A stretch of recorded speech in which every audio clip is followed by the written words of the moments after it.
From Philadelphia, the city that pulsates with the beat and the rhythms of yesterday and today, it's time for the Geator with the heater, the boss with the hot sauce, Cherry Blavin. 60 seconds make 1 minute, 60 minutes make 1 hour, 24 hours make 1 day, and out of that 24 hours, 2.5 hours are dedicated by the young teenager to the Hit This Show on the radio. So without further ado, let's carry on through now. 5, 4, 3, 2, 1, blast off! Young teenager, gather round. To the sound I'm a putting.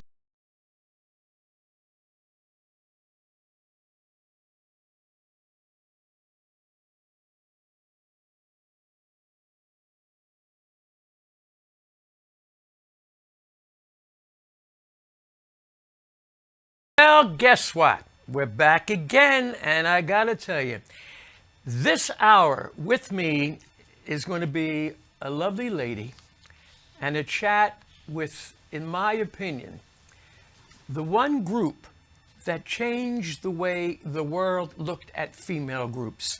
You've listened to me on the radio, and you know, we talked about the Shirelles, we talked about the Chantels, we talked about the Chiffons, we talked about Yvonne Baker and the Sensations. These were all of the groups of the 50s. They had the style, they had the dress. But in the early 60s, there were a couple of kids from Detroit. They were high school kids. I'm going to introduce you to the girl that brought Diana Ross into the Supremes. Ladies and gentlemen, the love of my life, Mae Wilson. Hi, Jerry. What's up? Well, listen, you are looking as pretty as you looked when I first saw you on my TV show when the love lights come shining through your eyes. Well, you know what? Let me tell you something, because, and I got to bring this up. Here's my girl, Florence Ballard. She was the original founding member of the Supremes, okay?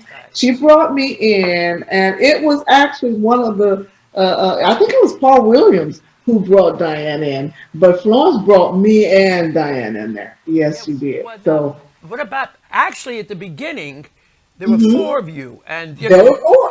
right, and it was Betty McGowan, right? Yes, Betty. Now, you know what? The thing about Betty McGlon was that she left, she got married. She was a little older than we were. She got married early, and so she was replaced by a young lady named Barbara Martin. And unfortunately, Barbara just passed away this past March. And she and I talked all the time. But she was the one who did a lot of those earlier shows with us when we went out on tour in 1963. So it was Barbara Martin. And did you ever meet Barbara? Did you ever see the four of us? I met Barbara through Barney Ellis. Okay, yeah. Now, Barney Ellis, for the folks out there, was the president who worked under Berry. He handled all the business things along with Berry Gordy. You know, he was in sales. He was in sales. I mean, he was head of sales. I mean, he was one who took all that Motown music and recordings throughout the South when, you know, people weren't really taking black music back in those days. So, yes, it was Barney Ellis. Well, I met Barbara through Barney, and at the beginning, you know, most of the people who were watching know it. The primes were Eddie Kendricks at that time, Paul Williams at the beginning, and they were called the Distance. All right, and then legend has it that their manager brought in you and Betty or Barbara, and they figured, well, we're the primes. We'll call these girls the primettes, the two girls. Is that true? So here's the way it really goes. Okay, the primes were, as you mentioned, Eddie Kendricks, Paul Williams, who went on to become the Temptations, two members of the Temptations, and it was also another guy, Kel Osmond. So they were the primes, and when their manager wanted to put another little group together, a female group, that's when Florence's sister told them about Florence, and Florence told them about me, and then one of the other guys went to Diane's neighborhood and he got Diane. So I wasn't the one who brought her in. But anyway, so the three of us we became the primettes because those guys were the primes. And then eventually they went on to join Otis Williams of the Distance, and they became the Temptations, changed their name to the Temptations. And we went on to become the three members of the Supremes. So that's kind of like the story in its, Yeah.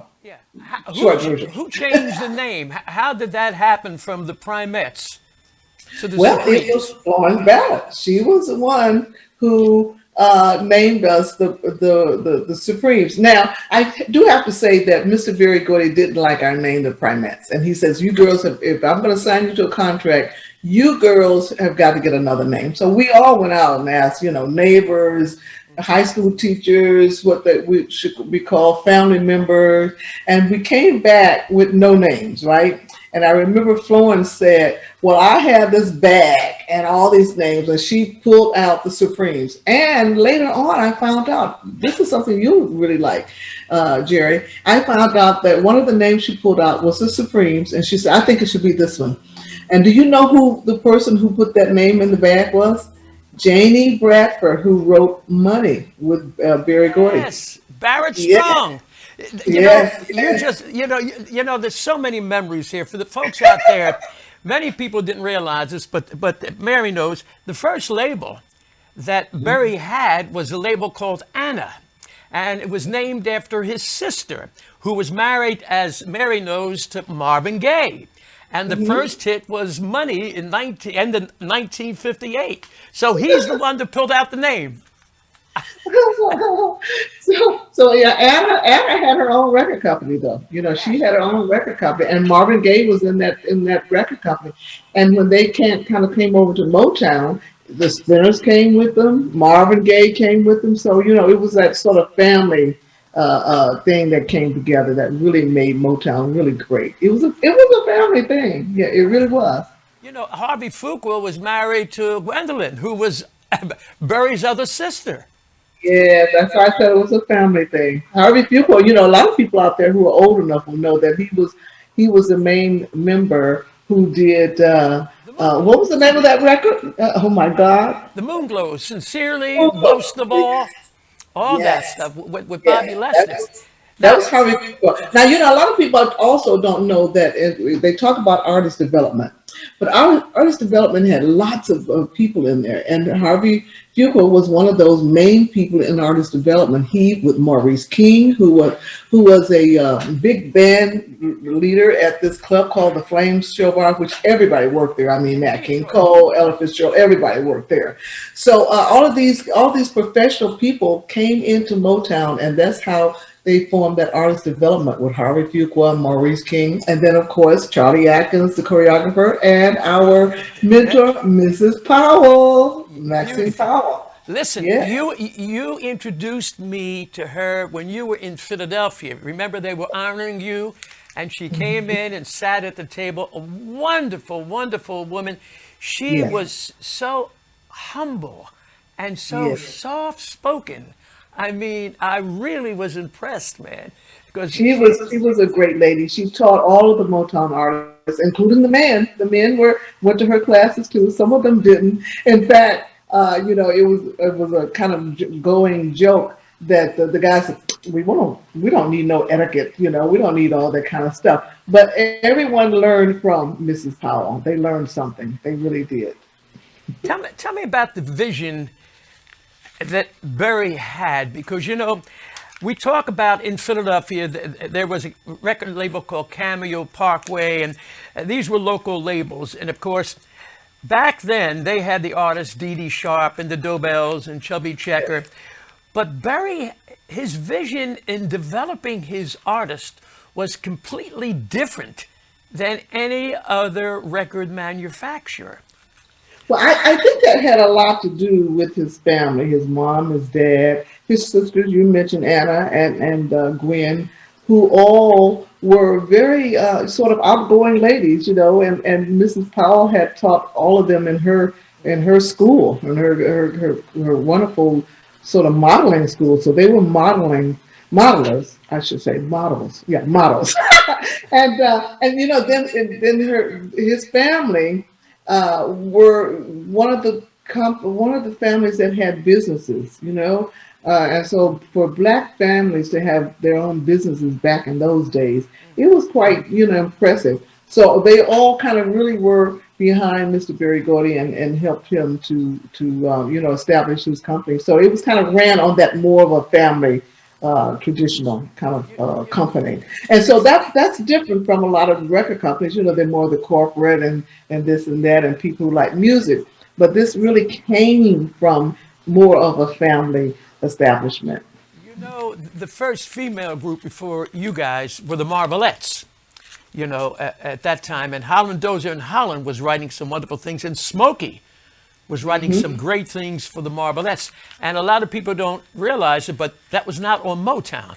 It was on Tamala, which was a subsidiary label of Motown back in those days.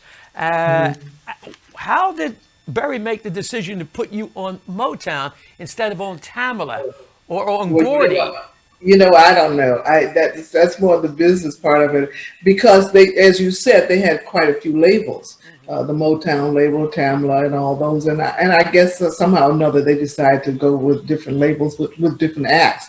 And early on, we had Mary Wells, who was definitely the star of Motown at that time, and Marv Johnson. They were the original stars. And then, of course, Smokey Robinson and the Miracles. Well, then it was just the Miracles with Claudette, who was a beautiful, beautiful lady. So all of those people were, a part of Motown. And I guess different people, different acts they put them in different labels. But I really don't know how it was decided. What kind of experience was it for you kids to be in a studio and recording at that time? Because how old were you back then, Mary?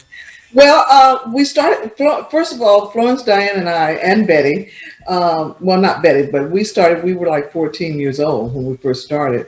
And then when we went to Motown, and we signed our contract, I think we were 16, I know we were 16 years old back then. So, it was, are you kidding? It was so much fun because we had heard the Miracles on the radio. Of course, Mary Wells, we heard Marvin Johnson. So for us to go to Motown Records and meet all these people, these stars, it was great, and in the earlier days, we would sit on the Motown lawn out there on West Grand Boulevard, and if Mary Wells would come in, we say, "Hey Mary, how you doing? Smokey, and all the guys.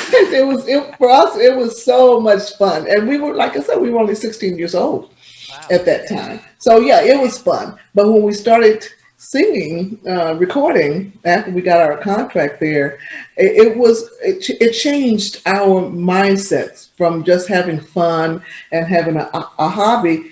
I think all three of us started seeing it as a career. And I'm talking about for Black people in the 60s to want to do something like that. In fact, that the Civil Rights Bill had not been passed yet. We became citizens and voting, citizens and divas in the same year. Okay. So that was very exciting for us as three little Black girls who, I always say, we dare to dream. We dared to dream at a time when it was an impossible dream, for Black people to want to be rich and famous. Yeah, that was very, new. The selection of the gowns and the selection, who put all that together? Was it that beautiful young woman that I had met at that time? Well, a lot of people, and first I have to give the credit, a lot of that credit to our own personal families. I mean, our moms and our aunts all were wonderful dressers. In fact, we went to Aretha Franklin's father's church, Reverend J.L. Franklin, and everybody dressed beautifully. I mean, the women had beautiful hats, and they'd all come to church, looking great. So we got that from our own, sort of community, the Black community. Women were very well dressed. Going to Motown, and as I mentioned, the family and the girls, the ladies there, Gwen, Anna, and all the ladies there were well dressed. So it kind of carried on into the profession.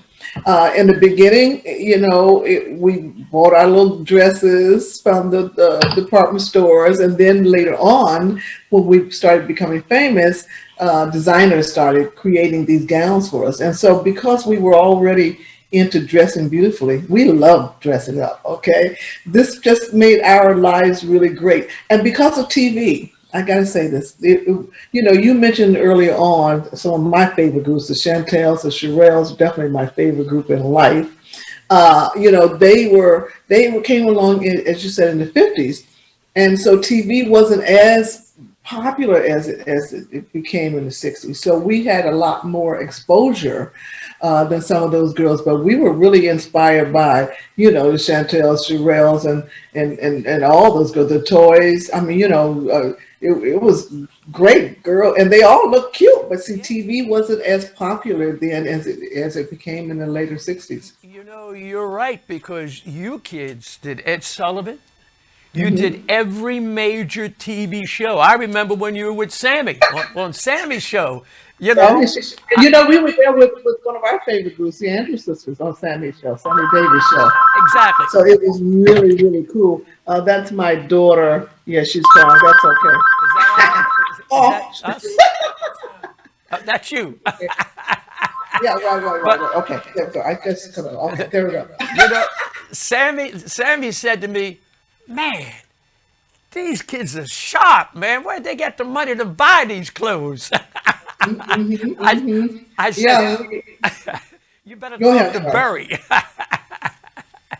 But you did, the experience when you guys came along, and the great writers. I mean, other than Smokey, you had Holland, Dozier, and Holland, and I gotta tell you, the material that they gave you was all great dance things with a great storyline, man. I mean, it had to be exciting. I mean, to be in that field with Holland, Dozier, and Holland and Smokey. Tell me, in a day's work, going into Motown, how would it work for you kids developing a song? Whose song's going to this is? You know what? Gladys said to me that one of the reasons that she left Motown is because every time she did a song, I'll give you an example. I heard it through the grapevine. Sure. She did it before Marvin, and she started to have the hit. And Barry pulled it and gave it to Marvin, and Marvin had hit. So Gladys said, man, she didn't record on Motown. If you record, she recorded her own soul, And same thing with the Isley Brothers. Ronnie Isley, the Isleys with This Old Heart of Mine, I Guess I'll Always Love You. You girls had the same song. You recorded This Old Heart of Mine, I'll Always Love You. Yeah. Well, that was one thing that, Motown did a lot of, because they owned the publishing rights. They would have all the artists sing all the songs that they had. So it didn't matter which writer or which producer, was involved with that one. They would have everybody record a song, because that would mean, the publishing would get more money, Motown Publishing. So it makes business sense. It really did. But I tell you one thing that was really great for us, for the Supremes, is that, we recorded a lot of songs. And you mentioned one, When the Love Light Shines Through His Eyes. And we had Smokey wrote many songs for us. So what I think what happened was Mr. Berry Gordy said because we were called the No Hit Supremes. That's what they would say behind our backs. And I kind of created that whole thing myself. But I remember Mr. Berry Gordy said to us, he said, you girls are really serious. I'm going to put you with one of my top writing teams so that you can get a hit record. And that's when he put us with Holland, Dozier, Holland, and they came up with those songs for us. And I always tell everybody this, because I think it's funny on my part, because I didn't like the song. I don't think any of us really liked the song. We felt we were much better than what the song, was, Where Did Our Love Go? Because we just used to do lots of harmonies and things of that nature, and we just wanted a real hit. So we told Holland, Dozier, Holland, we said, we don't like the song. If you don't get us a good hit record, we're going to have to go to college. So I remember Eddie Holland said to me, Mary, listen, this song is a hit. It's a smash. Just trust us. And so I've had to eat my words throughout almost 50 some years about Where Did Our Love Go, that I didn't like it, because it became our first #1 record. And of course, now I love it. Do you know that Gladys Horton of the Marvelettes said to me that they were given that song and they didn't like it? And then you didn't like it, but it wound up becoming the #1 record, and you were on the Dick Clark tour at that time when you found out it was #1, right? Yes, we were. But because, I think Mary Gordy said this, everyone said this is going to be Hit on You Girls. So they put us on that tour because they knew that exposure we were getting on the Dick Clark show would actually, give us what we needed. And it did, because the exposure, it became a hit on the radio. Everybody was playing it. All the DJs were playing it, and it became #1. That song became #1. But I do have to tell you, I spoke to Eddie and Holland, and he said, we wrote that song for you guys. We really did. So, there's a lot of, but a lot of stories go around. You never know what's true. Let's now progress over here. By the way, you have all of the gowns, right? Right? I have a lot of gowns. All the gowns should belong to me, because every time a person would leave, when Florence was no longer there, when Diane was no longer there, everything was left, to me. And but what happened was, I got a lot of the gowns, many, many of them. However, some gowns were stored in different places. And because of that, I still have been losing lots of our earlier gowns. I've heard where they may be, but that's a whole nother story. So I do have probably, I have about 200 or 300 gowns.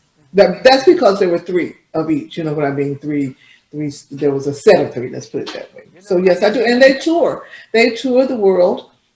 They've been in England. They're now, some of them are still at the Rock and Roll Hall of Fame in Cleveland, Ohio.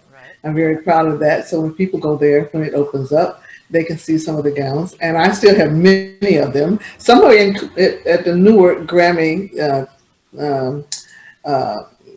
museum there, because the pandemic closed down while they were still there. So they're still there. So, they opened up one time at the Victoria and Albert's Museum in London, England. They toured England for several years. So you know what? They're touring now, and I'm not touring. Listen, stop me from touring. Tell me about when you appeared in London. Did you ever go before the Queen? Did you ever? Well, we did a command performance in 1968, and this was after Florence was no longer in the group.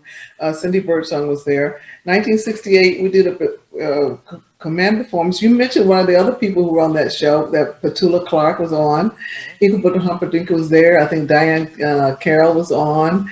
A lot of English actors and actresses were on the show. It was a command performance, and so Prince Charles was there, Princess Anne, Princess Margaret, and the Queen Mother. So that's one of the pictures I've used in my latest book, Supreme Glamour, with us meeting the Queen Mother. She was just wonderful. How many books do you have out right now? I've written 3, and actually I have a 4th one, because the first 2 were made into one book with updated and all those kind of things, but really just 3. So it was Dream Girl, My Life as a Supreme, the first, and then there was Supreme Faith, the second, and now my 3rd, Supreme Glamour. So I'm really looking, between you and I'm looking to get to do a documentary on the Supremes. I'm looking to do maybe a Broadway show on the Supremes. Yeah, so that's something I'm working on. This is the age to do it, as soon as this pandemic is done. But in writing the book, and I got to show you something. I got to see if my producer here can do this. On the book that I have written, called You Only Rock Once, do you know who is on the cover? I don't know if he can pull this up. Can you pull this up? And that, you see, can you see that? Yeah. That's me and you 3 girls behind me. behind you. That's right. That I that know. that is when you did the TV show. When Barry called me up and said, "I'm going to send the girls in for you," and you did the TV show, and we had it specially taped because you couldn't stay. You could only do it for half an hour, and then you guys had to split to New York City for a rehearsal that you guys were doing. And I never forget that. But you know what you got to do also, Mary? For this cruise, make sure that you get your books and have them available for all of the people Yes. that are going to be on the cruise. Yes. Because I you're will right. do that. Oh, and I want to ask you a question. Do you still have a copy, or your company have a copy of the TV show we did? Because I have a new I'm working on, which should be out very shortly, a new Mary Wilson YouTube channel.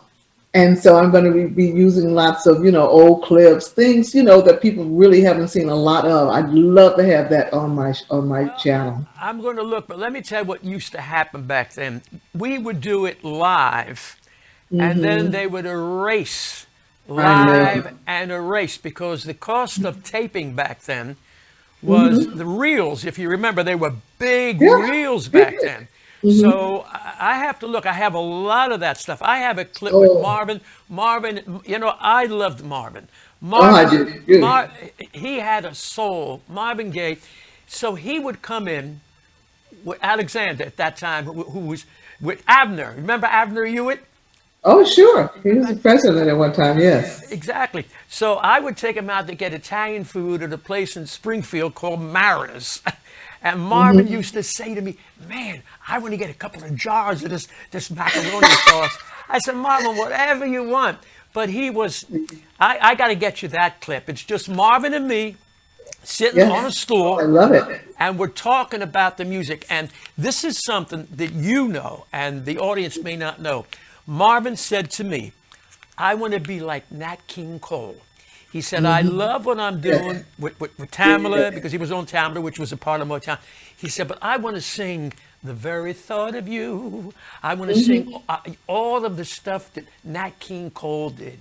Yes, he wanted to be a crooner because he really was a romantic guy, and a lot of people, as you said, a lot of people are not aware that Motown made him into a rock and roll guy, and that's how he became famous. A lot of times what we want to do as entertainers is not necessarily what makes us great to the public. But yes, you're right. That's what he wanted to do. I just loved his ballads. I mean, he would sit at the piano at Motown, Hitsville, and read all the girls, every girl there. I mean, I don't care if they were secretaries or the accountant or whoever, we'd all be sitting there just swooning over Marvin Gaye singing. And he would always be doing ballads. He would always be singing the ballads. That's correct. Now, for the people out there watching us, let me tell you about the Malt Shop Cruise. You better get your cabin now, simply because of the fact this cruise is going to be absolutely amazing. And with Mary Wilson, Gladys Knight, and all of the other wonderful performers, and it's not only the performers, but you're going to be going from 7 o'clock in the morning, dancing with me, jumping around here, drinking some wine, question and answer thing, doing the gong show with Stewie Stone. This is what you got to do if you want to get a copy of a cabin or whatever you want to do. Can we show them on the screen what they got to do? This is what you got to do. There you got it. It's on the screen right now. And Well, send that to me too. Send that to me so I can send it to all of my fans. Make sure they get one too. Yep. Well, they're going to see this. And Mary, if you mention Mary Wilson's name, I'm sure that Alan Rubin and Janine and Jason and Tim and everybody will get you a discount. That's a show business discount. So that's what you've got to do. All right. Mary, we've got some questions here from the audience. Can I ask them of you? Sure, go ahead. This is from a girl by the name of Elaine. How did you feel when Barry decided to take Diana Ross from the group? Well, I kind of knew that sooner. It's a hard story. You need to read my books to get the full story. But Florence and I realized very early on that pretty soon Diane would go out on her own, And it was not something that we embraced because we had started as, all young girls together, and it was the three of us, and we thought we'd be together forever. But, after we realized that this was inevitable, that she would be going out, that was accepted. It was when the name was about to change and so many other things were happening in terms of, say, that we were, I won't say pushed back into the background, but we were sort of overlooked in so many things. That was probably what hurt more than Diane leaving, because once we realized that she was going to leave, we accepted that point. It's funny because the question here, what you're saying is, this is from Brian. Did Florence or you object to all of the attention that Berry was giving to Diana? Well, no, we didn't object to that because they were dating, and so for us, we liked it because we said, well, this way he'll be for the group. It'll help the group because they were dating. So that was our mindset. We were still young, what did we know? And so, but eventually it changed from that. It didn't, it didn't help the group so much, but in the beginning, it really did.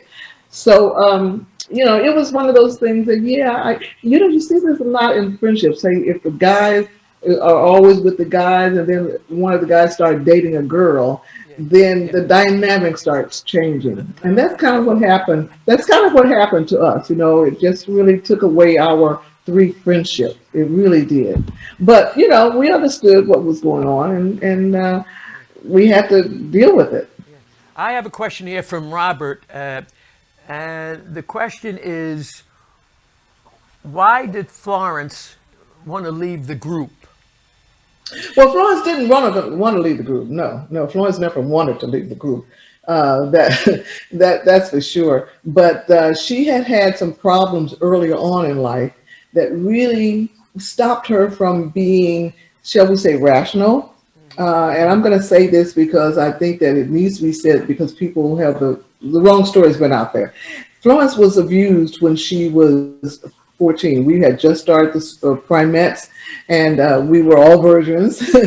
and so this really, you hear what's going on now with the girls in the Me Too movement and all that kind of stuff. It happened back then when people didn't talk about the abuse. It was hidden. And so Florence never really got the kind of help that she needed to help her to adjust to grow in. We were teenagers, and things were, starting to happen. So when in the group, when we started becoming famous, I think Diane and I thought, well, this was going to, help Diane. I know that's what I thought. I can't speak for Diane, but I thought that, this is going to help float because now we're doing what we want to do. We all love to sing, and this is going to make her happy, make her forget all that other stuff. But, then when things started happening within the group and the dynamic started changing and the business was taken over and things were given to Diane, that really kind of, Florence wasn't able to cope with a lot of things that were going on. So that's really what happened to her. Whose idea was it to bring Cindy Birdsong in to the group? Well, when we decided that Florence had to, and we all did decide that Florence had to leave because she had started, the pain was so much, she had started drinking and things like that, and she couldn't handle a lot of the changes. So, we had to start thinking who could replace her. And that for me was really shattering. But see, Florence and Cindy used to always, people used to always say, oh, they look so much alike. We used to work with Patti LaBelle and the Blue Bells. And every time we would do a show together, everyone would comment on how Cindy looked like Flo. They did look alike. And so when this came up that we had to really find someone to replace Florence because we didn't know if she was going to be able to handle what was going on. And so I think it was Diane who said, remember Cindy, she looked like whatever. And so we all agreed that, she did. And Cindy was perfect replacement, even though, it was very sad. It was very sad to have to do that. Do you know that Patti LaBelle, who was a dear friend, she was very upset when you guys took Cindy from the group. She said, how about those girls taking my girl without my permission? And and it was not an easy thing. It was not easy for anyone. I mean, Sarah Dash and I are the I know that. I know LaBelle. that. Yeah. We're all very good friends, and we talk about it. And of course, it was not a good time. And so, what really was bad was that a lot of the world didn't even know that change had happened. No. So, Florence's her position was taken over by someone else, and we didn't even put out the word that this was going on. So it was an easy transition. It was not. You there? It's something that happened. It happened. Now you got Diana Ross, you got Mary Wilson, you got Cindy Birdsong. Okay? The Supremes. 1969, you appear at the Frontier in Las Vegas. And Yes. this is the last performance that Diana did with you, right? At the Frontier. Yep. Now, 1969. And in the audience was the new replacement. And the story that was told to me was that Diana introduced the new replacement that when she was leaving the group. Well, yeah, that was all planned. That was all planned. Jean Terrell and I and Cindy had been recording that entire year in 1969, and I was doing all the shows with the Diana Ross and the Supremes, and I was also rehearsing during the day with Jean Terrell and Cindy Birdsong. So I was in two groups, and I'm laughing, but it was not a pleasant time for me. And people really don't know how unhappy I was because of so many things that had. A lot of people talk about, the Andante sang a lot of your songs, a lot of background, you weren't on it. And I wasn't on it because, all these things were going on. And I was sort of, I won't say caught in the middle, but I was in the middle. and I had to keep a happy face, when I was on stage with Ross and the Supreme. And when I was recording with Jean Terrell, and recording some of the songs Up the Ladder to the Roof and Stone Love and all those things, it was like a wonderful light in the tunnel, because losing Diane was very painful. People don't realize that for me. I mean, I was not happy about that. I thought our group would go on forever.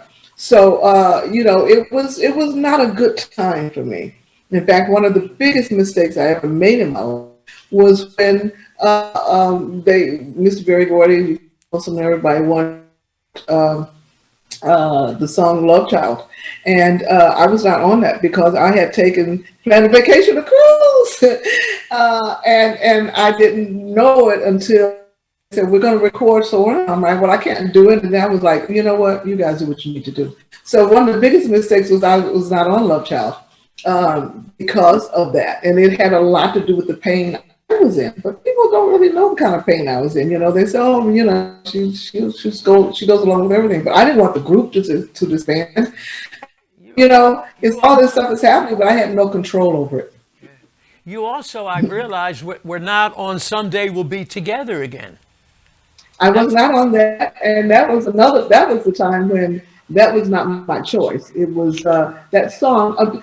Fortunately, Johnny Bristol had brought it for Diane to sing, going on as a solo, which was great.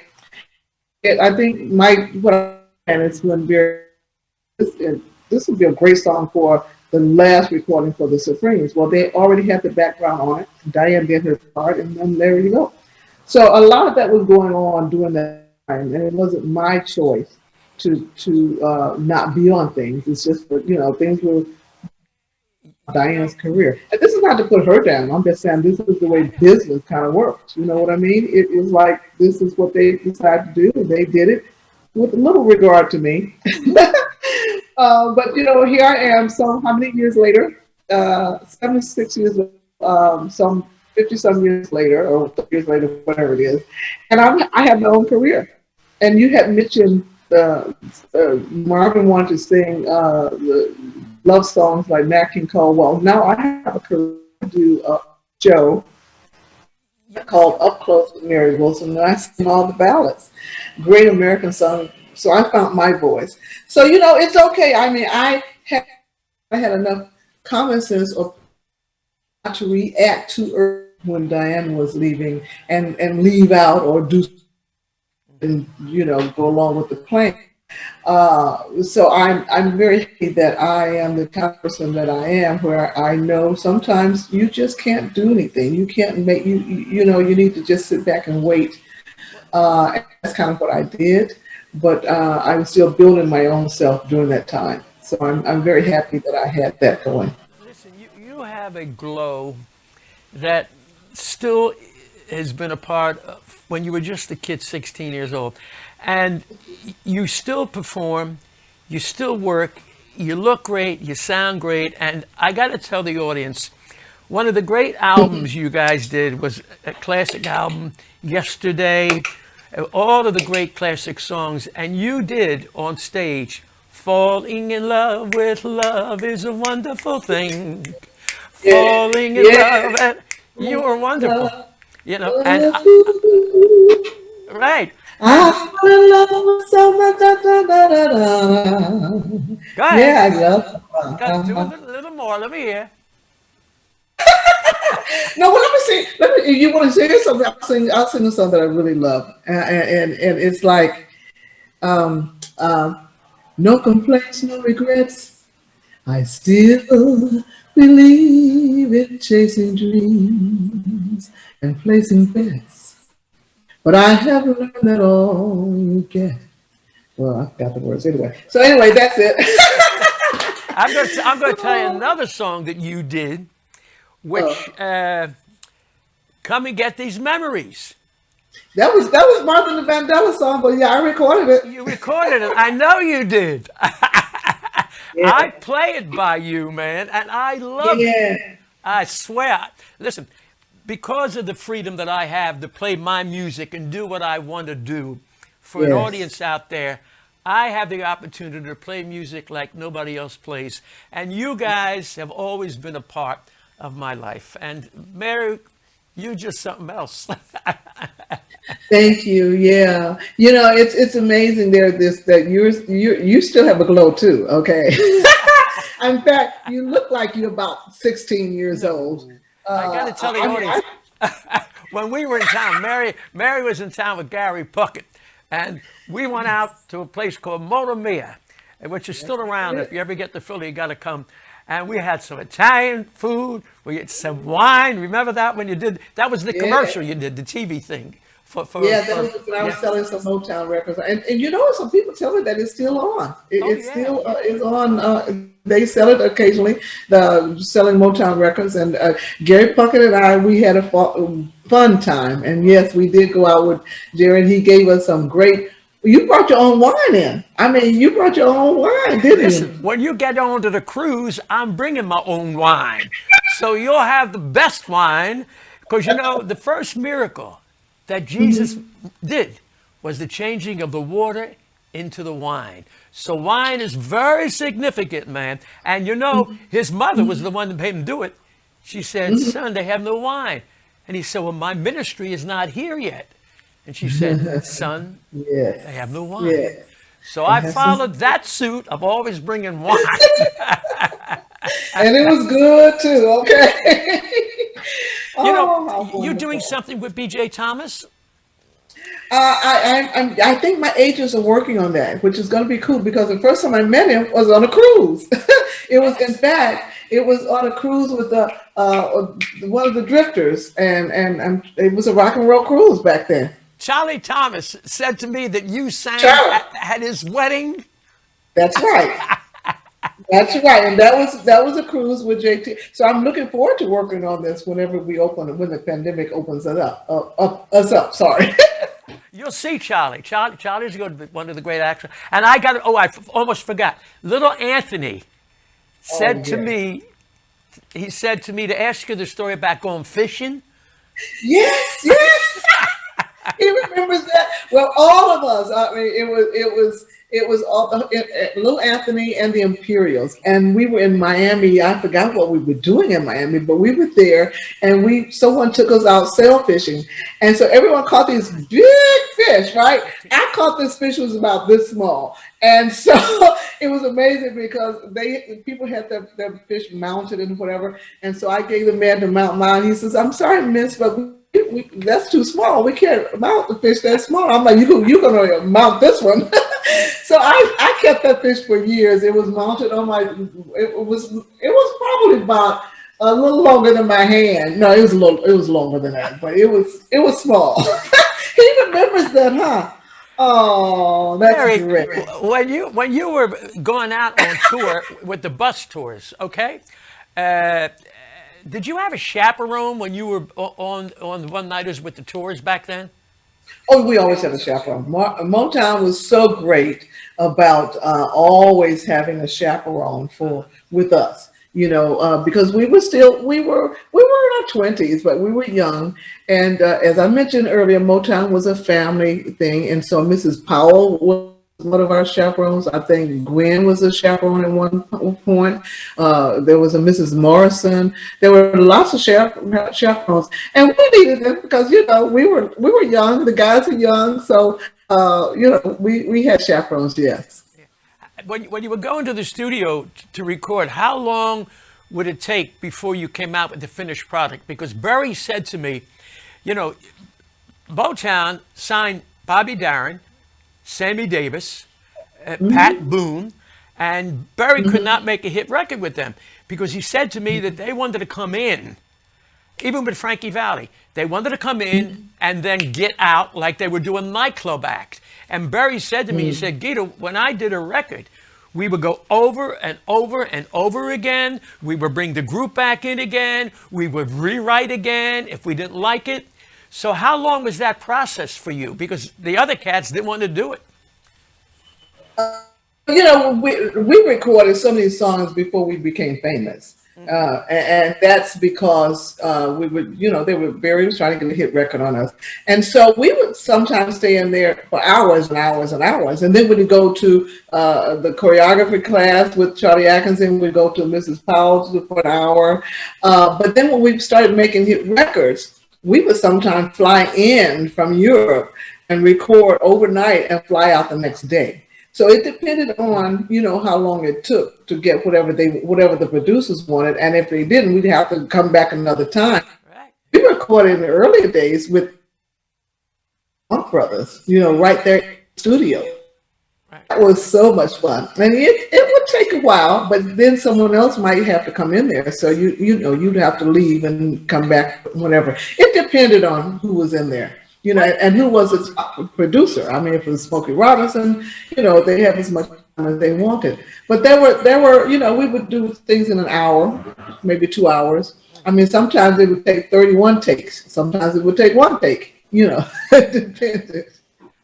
What did you think about the material of Holland Dozier and Holland? That stuff to me was amazing, not only for you guys, but what they did for the Four Tops with Levi and what they did even early on, besides Smokey, with the Marvelettes. I think that they created some great dance tunes, Yeah, well, I mean, I think their book, their musical book, is probably larger than most producers. And almost, I mean, look at all the hits they had. I mean, they had 10 on us, on the Supremes, and then you mentioned the Four Tops. They had some on Marvin and Vandellas. So it's really, they were wonderful. I talk to them all the time. And it's amazing because they never came out to see any of our live shows. They were like homebodies, you know what I mean? They would never like to come out. We say, "Why don't you come out to New York and see us at the Copacabana?" And they would never do it. They never want to leave town. They just want to be there in the studio and record. I think now, in this time of their life, they are really traveling the world and seeing different places. I get cards from their person who travels with them, and they travel all over the world now. So that I'm glad that they're finally doing that. I'm like, see what you guys missed? We were out here having ball and all this kind of thing. But they're wonderful guys. How did did you like when you worked the Copacabana, when you worked the Copa in New York? What was great? Are you kidding? Again, for us, we were the first to open a lot of doors, a lot of different places, the nightclub scene. Because once we went into the Copa, I think Marvin went in there, the Tops went in there, everybody went in there. So, and then even Ed Sullivan's show. Once we did that, all the other Motown artists started doing it. So we opened it. I won't say we opened the doors, but I'm saying we were the first to do that. And it was because when we first went to Motown, see, we, being four girls, we always sang, kind of Broadway show tunes. So we had the ability to do exactly what you said Marvin wanted to do, to sing these type of American song type songs. That's what we did before we even got to Motown. So, for us to go into these type shows and do adult, we call them kind of adult kind of songs, was great because we would sing our hit records, but then we would do all the put on a happy face, all those different kind of songs. So we were just perfect for that type of venue, for the. And I remember when we were first time we went to there in New York. Everyone was there. Sammy Davis was there. Walter Cronkite. All kind of people were there. Sammy Davis Jr. came in. Yeah.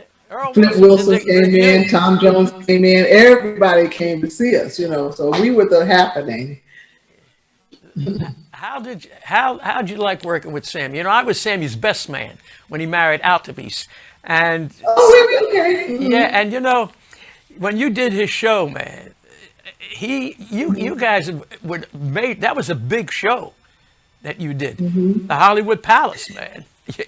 The Hollywood Palace, yes, yeah. Well, yeah, it was great because he was a good friend with Barry Gordy, and they'd hang out together, and so we became very good friends. I mean, actually, Sammy and I became, and Altaviz, as you mentioned, his wife became great friends of each other, and it was fun. And whenever he came to Vegas, I'd always go to his shows, and then we would hang out for hours after that night in his suite, and he'd showed movies, and everybody would stop by, Johnny Mathis and Nancy Wilson. I mean, it was just full, and it was just a party. It was a constant party with Sam, and he was a real person. He just loved life. He loved life. Do you know that I got him hooked on cooking? I don't know if you know that. Really? Yeah, because my mom used to cook for Sammy and Frank Sinatra and all of the guys. And when he was in town, because I met Sammy when I was 13. It's in the book that I've written, and he used to say to me, "Man, how's your mom doing this?" And I say, "Sammy, it's easy. I can show you how to do it. Get the oil, get the garlic, get the onion. You want to make some meatballs? Get the veal, get the pork, get the beef. Put it all together. Get the hard bread, soak it into that. Get the cheese, brown the hot dogs." And what he did. He started to bring pots and pans when he was doing shows in the dressing room, man. So when you were hanging out, he'd be playing dominoes and cooking. I love that guy. He was so much fun. Very Vegas is not like it used to be, when we used to hang out with everybody. So, hopefully it'll open up soon because people are ready for things to open up. And Vegas was my favorite town. In fact, that's why I moved here, because I used to have so much fun coming here in the 60s. The first person we saw in 1968 was Pearl Bailey, and we went and opened after her. After she closed that night, we opened the next day at the Flamingo Hotel, 1968. Yes, that was great fun. As you look out and go back into your life, a little girl, 16 years of age, coming from the projects in Detroit, traveling around the world, being accepted by royalty. Did you ever, in your wildest imagination, ever think that Mary Wilson would be as loved, as adored as she is today?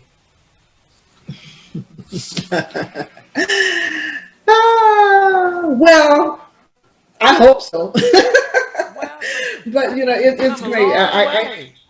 I have to say this, that for me, I was always a happy person.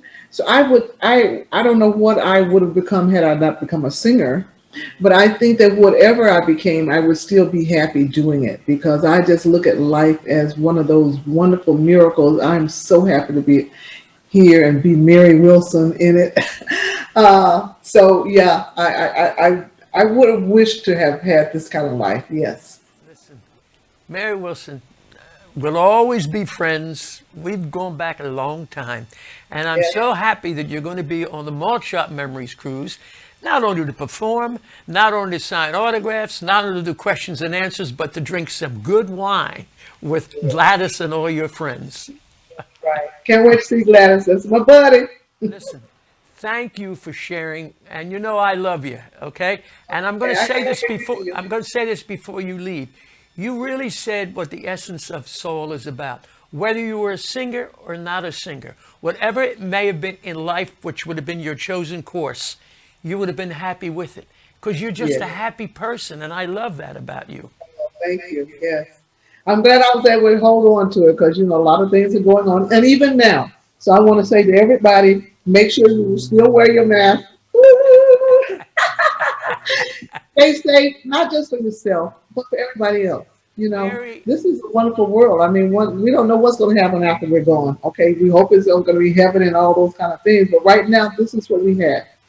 And we should be happy with it. You're going to be singing after we're gone up there, man. You know that.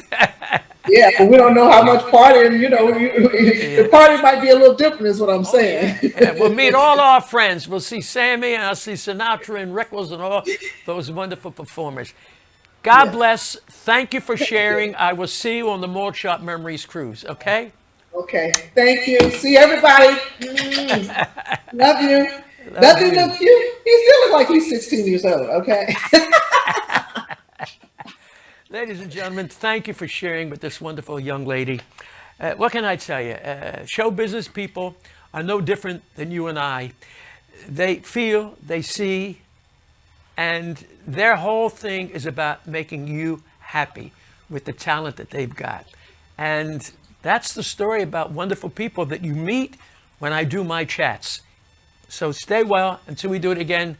Keep on rocking, because you really only do rock once.